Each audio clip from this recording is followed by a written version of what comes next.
Assalamualaikum warahmatullahi wabarakatuh. Kami dari kelompok 1, kelas Hukum Ekonomi Syariah B, Fakultas Syariah UIN Maulana Malik Ibrahim Malang akan mempresentasikan tentang hukum perdata. Kami akan menjelaskan tentang 1. Pengertian, unsur, sifat, dan juga asas hukum perdata. Kedua, hubungan hukum perdata dengan tata hukum Indonesia. Ketiga, sejarah perkembangan hukum perdata di Indonesia. Keempat, sistematika BW. Kelima, hukum tentang orang dan badan hukum. Keenam, hukum tentang keluarga. Ketujuh, hukum tentang benda. Kedelapan, hukum tentang perjanjian. Dan yang terakhir, hukum acara perdata. Assalamualaikum warahmatullahi wabarakatuh. Perkenalkan, nama saya Dewi Romadhani Putri, NIM 200 202 110 037. Di sini saya akan menjelaskan tentang pengertian, unsur, sifat, asas-asas, sumber hukum perdata, hubungan hukum perdata dengan tata hukum Indonesia, dan sejarah perkembangan hukum perdata di Indonesia. Pengertian hukum perdata. Hukum perdata di Indonesia merupakan peninggalan produk hukum yang berasal dari sistem Eropa kontinental atau Europe Continental System. Ciri-ciri hukum yang menganut sistem Eropa kontinental yaitu hukumnya terbentuk melalui kodifikasi. Kodifikasi sendiri adalah pembentukan hukum dalam kitab hukum yang tersusun secara sistematis dan lengkap. Bentuk kodifikasi dari hukum perdata adalah Burgerlijk Wetboek, yang diterjemahkan menjadi Kitab Undang-Undang Hukum Perdata. Istilah hukum perdata merupakan terjemahan dari Burgerlijk Recht, yaitu hukum yang mengatur tentang hubungan antar warga sipil. Hukum perdata juga disebut Civil Recht. Hukum perdata merupakan bagian dari hukum privat atau Private Recht yang peraturannya terdapat di dalam Burgerlijk Wetboek atau yang disingkat dengan BW atau Kitab Undang-Undang Hukum Perdata. Hukum perdata terdiri dari hukum perdata material dan hukum perdata formil. Hukum perdata material adalah materi hukum perdata yang sebagian besar terdapat di dalam Kitab Undang-Undang Hukum Perdata atau Burgerlijk Wetboek. Sedangkan hukum perdata formil atau hukum acara perdata adalah peraturan perundang-undangan yang mengatur tentang pelaksanaan sanksi hukuman terhadap para pelanggar hak-hak keperdataan sesuai dengan hukum perdata material yang mengandung sanksi yang bersifat memaksa. Pengertian hukum perdata adalah segala peraturan hukum yang mengatur hubungan hukum antar orang yang satu dengan orang yang lain, yang menimbulkan hak dan kewajiban. Di samping hukum perdata, terdapat juga hukum publik, hingga ada perbedaan antara hukum perdata dengan hukum publik.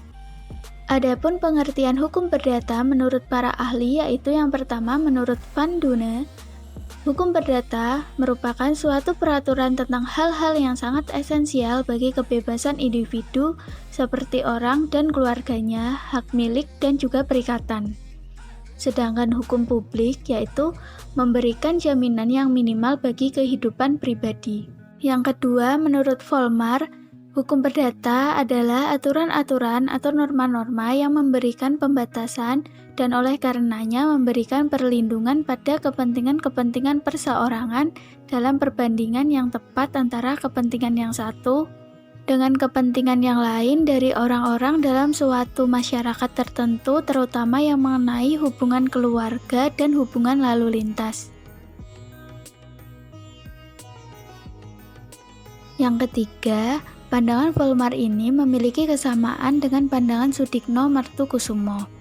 Sudikno Martokusumo mengartikan hukum perdata sebagai berikut, yaitu hukum antar perorangan yang mengatur hak dan kewajiban orang per orang yang satu terhadap yang lain di dalam hubungan kekeluargaan dan di dalam pergaulan masyarakat. Pelaksanaannya diserahkan pada masing-masing pihak. Ada juga pengertian hukum perdata dalam arti luas dan juga dalam arti sempit.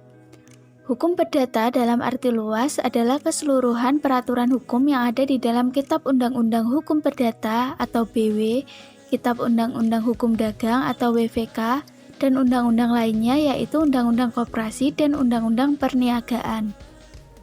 Sedangkan dalam arti sempit, hukum perdata adalah keseluruhan peraturan hukum yang diatur di dalam BW saja atau Kitab Undang-Undang Hukum Perdata.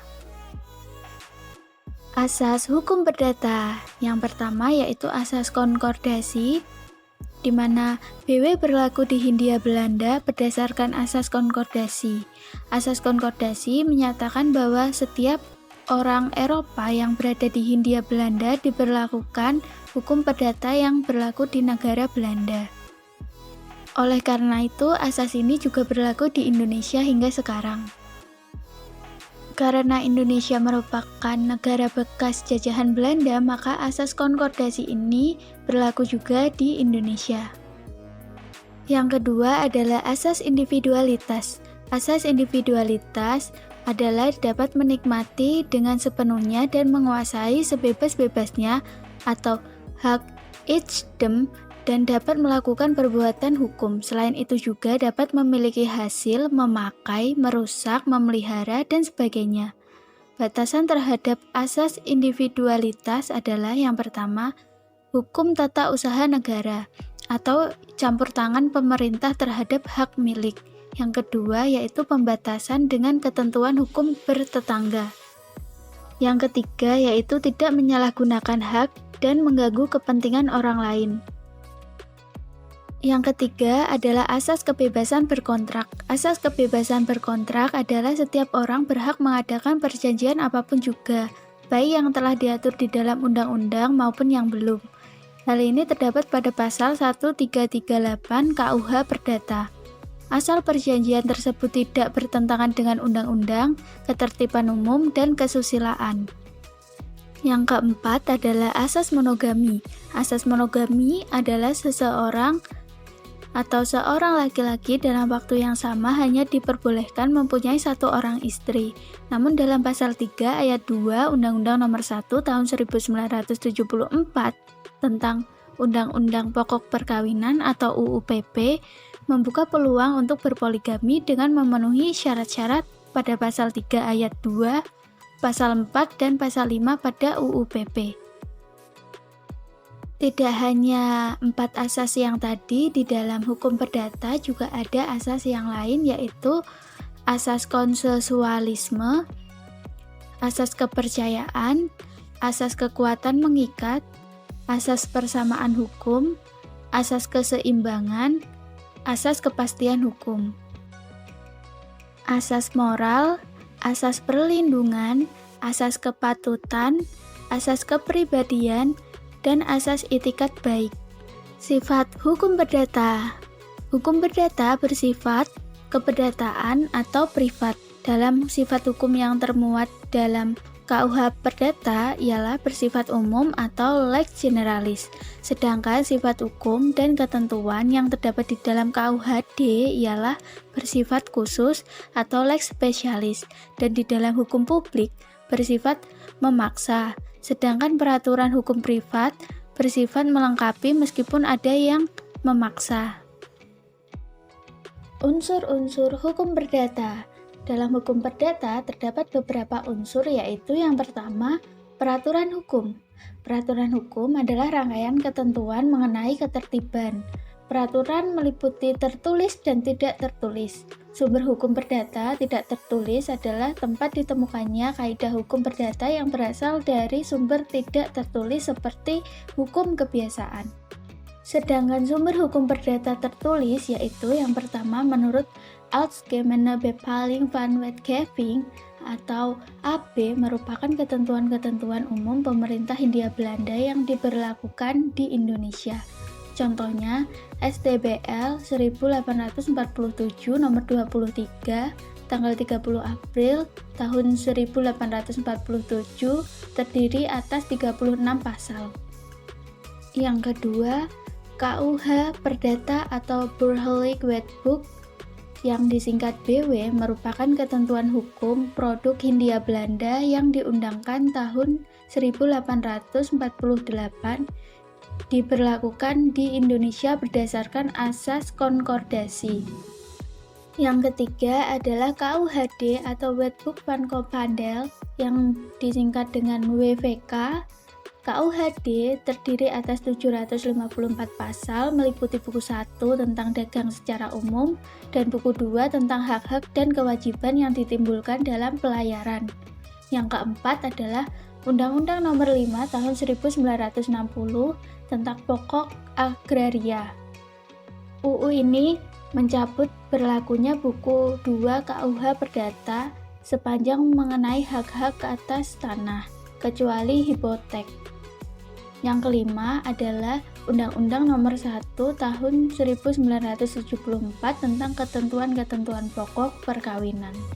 UU ini membuat ketentuan-ketentuan yang tercantum dalam buku 1 KUH Perdata, khususnya mengenai perkawinan tidak berlaku secara penuh. Unsur hukum perdata yang kedua adalah hubungan hukum. Hubungan hukum adalah hubungan yang diatur oleh hukum. Hubungan yang diatur oleh hukum itu adalah hak dan kewajiban pribadi yang satu terhadap pribadi yang lain dalam hidup bermasyarakat. Dan yang ketiga adalah orang atau person.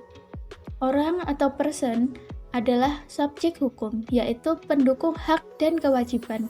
Pendukung hak dan kewajiban ini dapat berupa manusia pribadi dan juga badan hukum.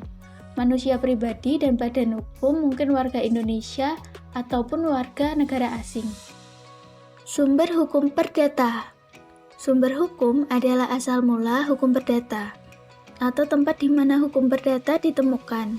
Asal mula menunjuk kepada sejarah asal dan pembentuknya, sedangkan tempat menunjukkan kepada rumusan-rumusan tersebut dimuat, ditemukan, dan dapat dibaca. Sumber dalam arti sejarah asalnya di mana hukum perdata adalah buatan pemerintah kolonial Belanda yang terhimpun dalam Burgerlijk Wetboek atau BW. Berdasarkan aturan peralihan Undang-Undang Dasar 1945 atau UUD 1945, BW itu dinyatakan tetap berlaku sepanjang belum diganti dengan undang-undang yang baru berdasarkan UUD 1945. Sumber dalam arti pembentuknya adalah pembentuk undang-undang berdasarkan UUD 1945. Oleh karena itu, atas dasar aturan peralihan BW dinyatakan tetap berlaku.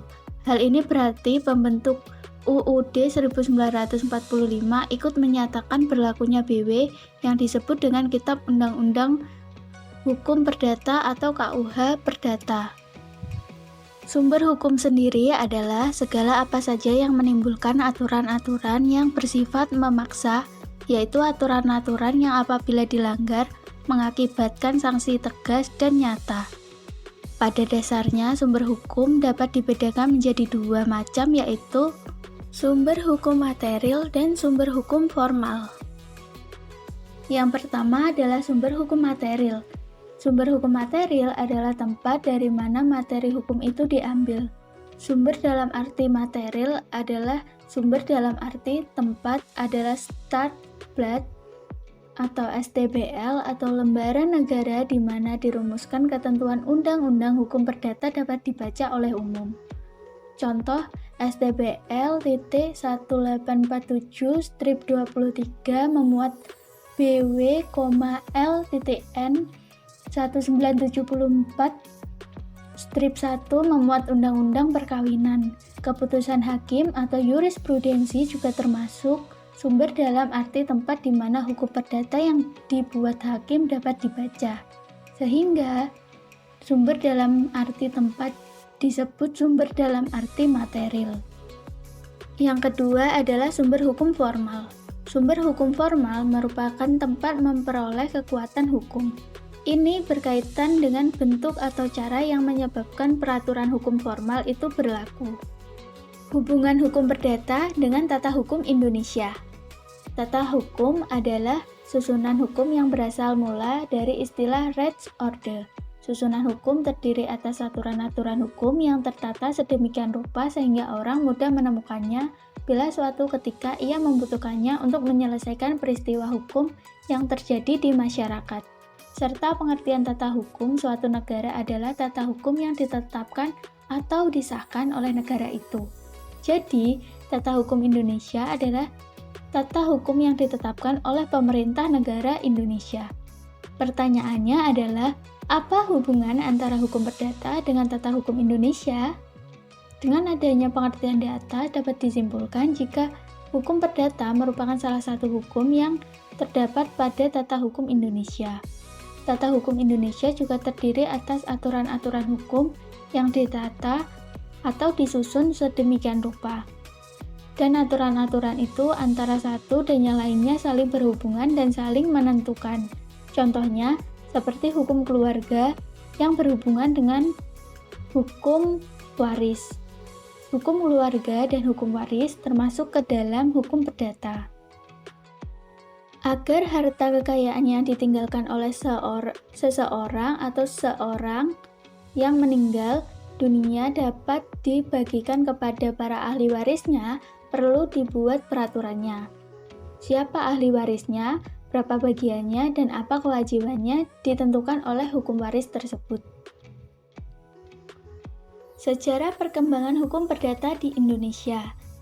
Sejarah perkembangan hukum perdata di Indonesia tidak terlepas dari sejarah perkembangan ilmu hukum di negara-negara Eropa lainnya. Dalam arti perkembangan hukum perdata di Indonesia amat dipengaruhi oleh perkembangan hukum di negara-negara lain, terutama yang mempunyai hukum langsung. Indonesia sebagai negara yang berada di bawah pemerintahan Hindia Belanda, maka kebijakan-kebijakan dalam hukum perdata tidak terlepas dari kebijakan yang terjadi atau diterapkan di negara Belanda. Menurut Kansil, tahun 1848 menjadi tahun yang amat penting dalam sejarah hukum Indonesia. Pada tahun ini, hukum privat yang berlaku bagi golongan hukum Eropa kodifikasi, yakni dikumpulkan dan dicantumkan dalam beberapa kitab undang-undang berdasarkan suatu sistem tertentu. Pada tanggal 31 Oktober tahun 1837, Sultan van Oud Haarlem diangkat menjadi ketua panitia kodifikasi dengan Mr. A.A. van Volten dan Mr. Meyer, masing-masing sebagai anggota. Tapi panitia ini belum berhasil membuat kodifikasi. Akhirnya dibentuk panitia baru yang diketuai oleh Mr. C.J. Sultan van Oud Haarlem lagi, tetapi anggotanya diganti oleh Mr. J. Sneijder dan Mr. J. Vannes. Panitia inilah yang berhasil mengkodifikasi KUH Perdata Indonesia berdasarkan asas konkordasi yang sempit. Artinya, KUH Perdata Belanda banyak menjiwai KUH Perdata Indonesia karena KUH Perdata Belanda dicontoh dalam kodifikasi KUH Perdata Indonesia. Kodifikasi KUH Perdata Indonesia diumumkan pada 30 April tahun 1847 melalui Stadsblad nomor 23 dan mulai berlaku pada 1 Januari 1848. Dalam menghasilkan kodifikasi KUH Perdata Indonesia ini, Sultan dan kawan-kawannya berkonsultasi dengan J. van de Pine, Direktur Lands Midland and Noumein. Oleh karenanya, dia juga turut berjasa dalam kodifikasi tersebut. Di samping itu, sejarah mengenai perkembangan hukum perdata yang berkembang di Indonesia bahwa hukum perdata tertulis yang berlaku di Indonesia merupakan produk hukum perdata Belanda yang diberlakukan asas konkordasi, yaitu hukum yang berlaku di negeri jajahan yang sama dengan ketentuan yang berlaku di negeri penjajah. Dalam perspektif sejarah, hukum perdata yang berlaku di Indonesia terbagi menjadi dua periode, yaitu periode sebelum Indonesia merdeka dan juga periode setelah Indonesia merdeka. Sejarah hukum perdata sebelum Indonesia merdeka. Sebagaimana negara jajahan, maka hukum yang berlaku di Indonesia adalah hukum bangsa penjajah, termasuk hukum perdata Indonesia. Hukum perdata yang diberlakukan bangsa Belanda untuk Indonesia mengalami adopsi dan perjalanan yang panjang. Pada masyarakat Indonesia mengenal hukum adat atau hukum agama. Kemudian di Indonesia berdasarkan asas konkordasi, maka dikehendaki perundang-undangan di negara Belanda berlaku untuk orang-orang Eropa di Hindia Belanda atau Indonesia. Keanekaragaman hukum yang berlaku di Indonesia bersumber pada ketentuan dalam pasal 165 Indenstratregeling atau IS yang membagi penduduk Hindia Belanda atas 3 golongan, yaitu yang pertama, golongan Eropa, semua orang Belanda, semua orang Jepang, semua orang lain yang di negaranya tunduk pada hukum yang sama dengan hukum Belanda, anak sah, dan diakui menurut undang-undang yang lahir dari Hindia Belanda, yaitu berlaku hukum KUH Perdata.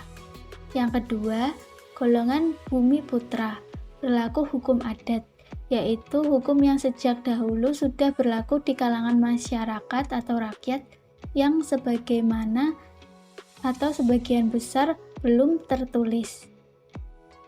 Yang ketiga adalah golongan timur asing yang berasal dari Tionghoa, Arab, India, dan yang lainnya, yang tidak berlaku atau tidak termasuk dalam golongan Eropa dan Bumi Putra. Berlaku hukum KUH Perdata dan Kitab Undang-Undang Hukum Dagang atau KUH Dagang atau Wetboek van Koophandel, dengan pengertian bahwa bagi golongan Tionghoa mengenai BW tersebut ada sedikit penyimpangan, yaitu bagian 2 dan 3 dari titel 4 buku 1 mengenai upacara yang mendahului pernikahan dan mengenai penahanan pernikahan tidak berlaku bagi mereka. Sedangkan untuk mereka ada pula burgerlijk stand tersendiri. Selanjutnya ada pula suatu peraturan perihal pengangkatan anak atau adopsi. Karena hal ini tidak terkenal di dalam BW, golongan warga negara bukan asli berasal Tionghoa atau Eropa, yaitu Arab, India, dan yang lain berlaku sebagian dari KUH Perdata, yaitu pada pokoknya hanya sebagian-bagian yang mengenai hukum kekayaan atau harta benda. Jadi tidak yang mengenai hukum kepribadian atau kekeluargaan, maupun mengenai hukum waris. Mengenai bagian-bagian hukum tersebut berlaku hukum mereka sendiri dari negeri asal. Pembedaan sebagaimana dimaksudkan dapat diartikan erat hubungannya dengan sejarah dan sisa-sisa politik masa lampau dari penjajahan kolonial Belanda yang sampai saat ini masih tetap berlaku sebagai hukum positif berdasarkan pasal 2 Aturan Peralihan Undang-Undang Dasar 1945. Sementara itu, dalam penamaan istilahnya, konsorsium ilmu hukum mempergunakan istilah hukum perdata ditujukan untuk KUH Perdata dan hukum adat untuk hukum perdata adat.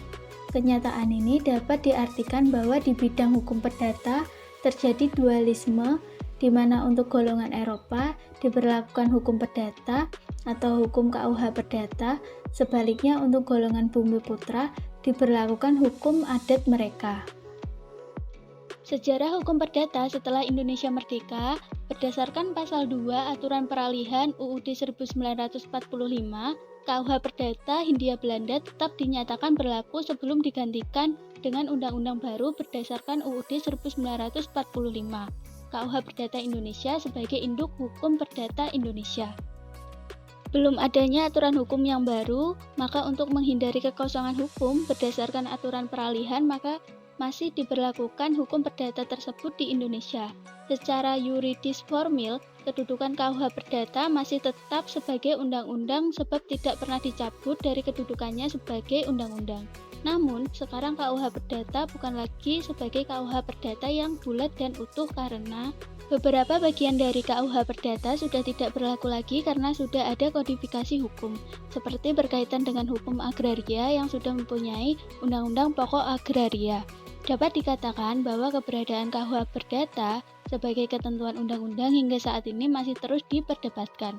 Artinya, usulan-usulan yang dianggap atau menganggap dia hanya sebagai dokumen hukum saja tetap menjadi perdebatan di antara kalangan ahli hukum.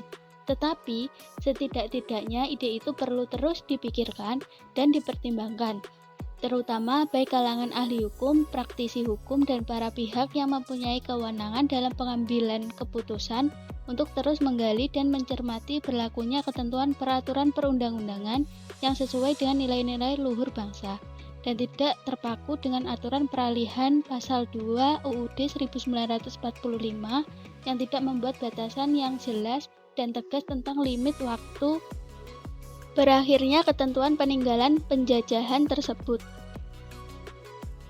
Sistematika BW. Kitab Undang-Undang Hukum Perdata BW Indonesia terdiri dari 4 buku sebagai berikut. Yang pertama adalah buku 1 yang berjudul Perihal Orang, yang memuat hukum perorangan dan hukum kekeluargaan. Yang kedua adalah buku 2 yang berjudul Perihal Benda, yang memuat hukum benda dan hukum waris. Yang ketiga adalah buku 3 yang berjudul Perihal Perikatan, yang memuat hukum harta kekayaan yang berhubungan dengan hak dan kewajiban yang berlaku bagi orang-orang atau pihak-pihak tertentu. Sedangkan buku yang keempat yang berjudul Perihal Pembuktian dan Kadaluarsa, yang memuat perihal alat-alat pembuktian dan akibat-akibat lewat waktu terhadap hubungan-hubungan hukum. Hukum kekeluargaan dalam bagian KUH Perdata BW Indonesia dimasukkan ke dalam bagian hukum tentang orang, buku pertama, karena hubungan-hubungan hukum dalam keluarga berpengaruh terhadap kecakapan seseorang untuk memiliki serta menggunakan hak-haknya sebagai subjek hukum yang diatur dalam buku pertama. Hukum waris dimasukkan ke dalam bagian tentang hukum benda karena hukum waris dianggap mengatur cara-cara untuk memperoleh hak atas benda, misalnya benda-benda yang merupakan harta warisan yang ditinggalkan seseorang. Penempatan buku yang keempat tentang pembuktian dan lewat waktu kadaluarsa dalam KUH Perdata tidak tepat karena KUH Perdata BW pada dasarnya mengatur hukum perdata material, sedangkan pembuktian dan kadaluarsa merupakan bagian dari hukum acara perdata. Disinilah letak kelemahan sistematika hukum perdata dalam KUH Perdata BW Indonesia. Hukum tentang orang dan badan hukum. Hukum perorangan. Di dalam hukum perdata, istilah orang atau person menunjuk pada pengertian subjek hukum yang artinya membawa hak dan kewajiban. Subjek hukum terdiri dari yang pertama adalah manusia. Di dalam KBBI disebutkan bahwa manusia adalah makhluk yang berakal budi, mampu menguasai lainnya. Pada dasarnya, manusia mempunyai hak dan kewajiban sejak ia dilahirkan. Namun, tidak semua manusia mempunyai kewenangan dan kecakapan untuk melakukan perbuatan hukum. Dalam pasal 1330 KUH Perdata dinyatakan orang-orang yang tidak cakap melakukan perbuatan hukum menurut undang-undang antara lain. Yang pertama adalah orang-orang yang belum dewasa, maksudnya adalah mereka yang belum berusia 21 tahun atau belum menikah. Yang kedua adalah mereka yang ditaruh di bawah pengampuan, maksudnya adalah orang yang ditaruh di bawah pengampuan menurut pasal 433 dan pasal 434 KUH Perdata adalah orang yang selalu dalam keborosan, lemah pikiran, dan kekurangan daya berpikir. Yang ketiga adalah perempuan yang telah kawin. Sementara untuk perempuan yang telah berkawin, sejak dikeluarkan Undang-Undang Nomor 1 Tahun 1974 tentang perkawinan, maka kedudukannya sama dengan suaminya, artinya cakap untuk melakukan perbuatan hukum dalam lapangan serta hukum kekayaan. Yang kedua adalah badan hukum. Pengertian badan hukum. Menurut Salim HS, badan hukum adalah kumpulan orang-orang yang mempunyai tujuan tertentu, harta kekayaan, serta hak dan kewajiban. Menurut Sri Sudewi Maksun Sofwan, badan hukum adalah kumpulan dari orang-orang yang bersama-sama mendirikan suatu badan atau perhimpunan dan kumpulan harta kekayaan yang disendirikan untuk tujuan tertentu. Badan hukum yang oleh hukum diperlukan seperti manusia sebagai pembawa hak dan kewajiban atau organisasi atau kelompok manusia yang mempunyai tujuan tertentu yang dapat menyandang hak dan kewajiban. Syarat-syarat badan hukum. Adapun syarat-syarat suatu badan atau perkumpulan dapat disebut badan hukum antara lain. Yang pertama adalah adanya harta kekayaan yang terpisah dari harta kekayaan orang perseorangan. Yang kedua adalah adanya sebuah tujuan tertentu. Yang ketiga adalah adanya sebuah kepentingan dari sekelompok orang. Yang keempat adalah adanya sebuah organisasi teratur. Adapun mengenai syarat berdirinya suatu badan hukum diatur dalam berbagai peraturan perundang-undangan, antara lain, yang pertama adalah badan hukum berbentuk perseroan terbatas, diatur dalam Undang-Undang Nomor 40 Tahun 2007. Yang kedua adalah badan hukum berbentuk koperasi, diatur dalam Undang-Undang Nomor 17 Tahun 2012. Yang ketiga adalah badan hukum berbentuk bank, diatur dalam Undang-Undang Nomor 10 Tahun 1998. Yang keempat adalah badan hukum berbentuk yayasan, diatur dalam Undang-Undang Nomor 16 Tahun 2011. Pembagian badan hukum menurut ketentuan pasal 1653 KUH Perdata ada 3 macam. Klasifikasi badan hukum berdasarkan eksistensinya, yaitu yang pertama adalah badan hukum yang dibentuk oleh pemerintah seperti badan pemerintah, perusahaan negara. Yang kedua adalah badan hukum yang diakui oleh pemerintah seperti perseroan terbatas, koperasi. Dan yang ketiga adalah badan hukum yang diperbolehkan atau badan hukum untuk tujuan tertentu seperti yayasan. Berdasarkan wewenang yang diberikan kepada badan hukum, maka badan hukum juga dapat diklasifikasikan menjadi 2 macam, yaitu yang pertama adalah badan hukum publik. Badan hukum yang didirikan oleh pemerintah dan diberi wewenang menurut hukum publik. Seperti yang pertama adalah Negara Republik Indonesia yang diatur dalam Undang-Undang 1945. Yang kedua adalah pemerintah daerah tingkat 1 dan 2 diatur dalam Undang-Undang Nomor 22 Tahun 1999. Yang ketiga adalah Bank Indonesia yang diatur dalam Undang-Undang Nomor 23 Tahun 1999. Yang keempat adalah perusahaan milik negara diatur dalam undang-undangnya masing-masing. Badan hukum privat. Badan hukum yang tidak didirikan oleh pemerintah. Badan hukum ini milik swasta yang didirikan oleh individu-individu untuk tujuan tertentu dan sesuai menurut hukum yang sah seperti yang pertama adalah perseroan terbatas diatur dalam Kitab Undang-Undang Hukum Dagang dan Undang-Undang Nomor 40 Tahun 2007. Yang kedua adalah firma diatur dalam Kitab Undang-Undang Hukum Dagang. Yang ketiga adalah persekutuan komanditer atau CV diatur dalam Kitab Undang-Undang Hukum Dagang. Yang keempat adalah perbankan diatur dalam Undang-Undang Nomor 10 Tahun 1998. Yang kelima adalah koperasi diatur dalam Undang-Undang Nomor 2 Tahun 2012. Yang keenam adalah yayasan diatur dalam Undang-Undang Nomor 16 Tahun 2001. Hukum keluarga. Hukum keluarga adalah rangkaian peraturan-peraturan hukum yang timbul untuk mengatur pergaulan hidup kekeluargaan. Hukum keluarga meliputi yang pertama, kekuasaan orang tua. Semua anak yang masih di bawah belum berumur 21 tahun atau belum kawin sebelumnya berada di bawah kekuasaan orang tua. Artinya bahwa selama si anak itu belum dewasa, orang tua mempunyai kewajiban alimentasi, yaitu kewajiban untuk memelihara, mendidik, memberi nafkah hingga anak-anak itu dewasa atau sudah kawin. Sebaliknya, si anak juga wajib patuh terhadap orang tua dan apabila anak itu telah berkeluarga wajib membantu perekonomian orang tua yang tidak mampu menurut garis lurus ke atas. Kekuasaan orang tua berakhir apabila yang pertama adalah anak telah dewasa atau telah kawin. Yang kedua adalah perkawinan orang tua putus. Yang ketiga adalah kekuasaan orang tua dicabut oleh hakim karena alasan tertentu, misalnya pemboros atau pendidikannya tidak baik. Yang keempat adalah anak dibebaskan dari kekuasaan orang tua karena terlalu nakal sehingga orang tua tidak mampu untuk mendidik. Yang kedua adalah perwalian. Pada dasarnya, anak yatim piatu atau anak di bawah umur yang tidak berada dalam kekuasaan orang tua memerlukan bimbingan dan pemeliharaan. Karena itu, perlu ditunjuk wali, yaitu orang atau yayasan yang akan mengurus keperluan dan kepentingan anak itu. Hakim biasanya menetapkan seorang wali yang masih ada hubungan darah terdekat dengan si anak. Hakim juga dapat menetapkan seseorang atau perkumpulan, misalnya yayasan, sebagai wali.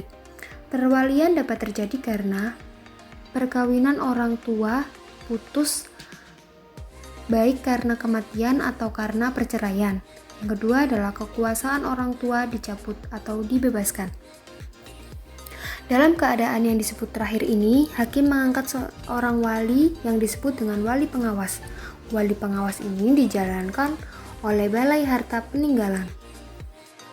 Yang ketiga adalah pengampuan. Orang-orang yang perlu ditaruh di bawah pengampuan atau pengawasan adalah orang-orang yang sudah dewasa tetapi tidak dapat mengurus kepentingannya sendiri dengan baik. Mereka demikian itu misalnya, yang pertama adalah orang sakit ingatan, yang kedua adalah orang yang pemboros, yang ketiga adalah orang yang lemah daya, dan yang keempat adalah orang yang tidak mampu mengurus kepentingannya sendiri dengan baik. Misalnya, orang yang sering mengganggu keamanan atau kelakuannya buruk sekali. Yang keempat adalah perkawinan. Perkawinan menurut hukum perdata BW adalah hukum keperdataan antara seorang pria dan seorang wanita dalam hidup bersama sebagai suami istri. Menurut perdata BW, perkawinan itu sah apabila memenuhi syarat-syarat sebagai berikut. Yang pertama adalah pihak calon mempelai dalam keadaan tidak kawin. Yang kedua adalah laki-laki berumur 19 tahun dan perempuan berumur 16 tahun. Dilakukan di muka pegawai kantor pencatatan sipil. Yang keempat adalah tidak ada pertalian darah yang terlarang antara kedua calon mempelai. Yang kelima adalah dengan kemauan bebas tanpa paksaan dari pihak lain. Setelah perkawinan terjadi, akan timbul hak dan kewajiban suami istri. Hak dan kewajiban itu adalah yang pertama, suami mempunyai kekuasaan material, yang artinya suami sebagai kepala rumah tangga dan bertanggung jawab atas istri dan anak-anaknya. Yang kedua adalah adanya kewajiban alimentasi, kewajiban memberi nafkah, memelihara, dan mendidik. Yang ketiga adalah istri wajib mengikuti kewarganegaraan suami. Yang keempat adalah istri wajib mengikuti tempat tinggal suami. Perkawinan dapat putus oleh sebab-sebab tertentu, yaitu yang pertama adalah karena kematian salah satu pihak atau kedua-duanya. Yang kedua adalah karena kepergian suami atau istri selama 10 tahun berturut-turut tanpa adanya pemberitahuan atau kabar. Yang ketiga adalah karena perpisahan meja dan ranjang. Yang keempat adalah karena perceraian. Perceraian sendiri terjadi karena sebab-sebab. Yang pertama adalah zina, meninggalkan tempat tinggal bersama dengan sengaja, karena salah satu pihak dihukum selama minimal 5 tahun. Dan yang keempat adalah penganiayaan yang mengakibatkan luka berat. Perceraian sah setelah diumumkan dan didaftarkan pada pegawai kantor pencatatan sipil di tempat mana perkawinan itu berlangsung. Setelah perceraian terjadi, segala hak dan kewajiban yang berhubungan dengan perkawinan tidak ada lagi. Perceraian juga membawa akibat hukum bagi anak-anak yang masih di bawah umur dan terhadap harta kekayaan. Namun setelah berlakunya Undang-Undang Nomor 1 Tahun 1974 tentang perkawinan yang diatur dalam buku 1 KUH Perdata sebagian besar kini tidak berlaku lagi. Maka mengenai pengertian perkawinan, syarat-syarat perkawinan, hak dan kewajiban suami istri, putusnya perkawinan dan alasan perceraian diatur menurut Undang-Undang Nomor 1 Tahun 1974 dan peraturan pelaksanaannya. Pengertian hukum benda. Menurut Profesor Sri Sudewi Mas John Sofwan, yang diatur dalam hukum benda ialah pertama-tama mengatur pengertian dari benda, kemudian pembedaan macam-macam benda, dan selanjutnya bagian yang terbesar mengatur mengenai macam-macam hak kebendaan. Jadi, hukum benda adalah peraturan-peraturan hukum yang mengatur mengenai hak-hak kebendaan yang sifatnya mutlak. Berikutnya adalah sistem hukum benda.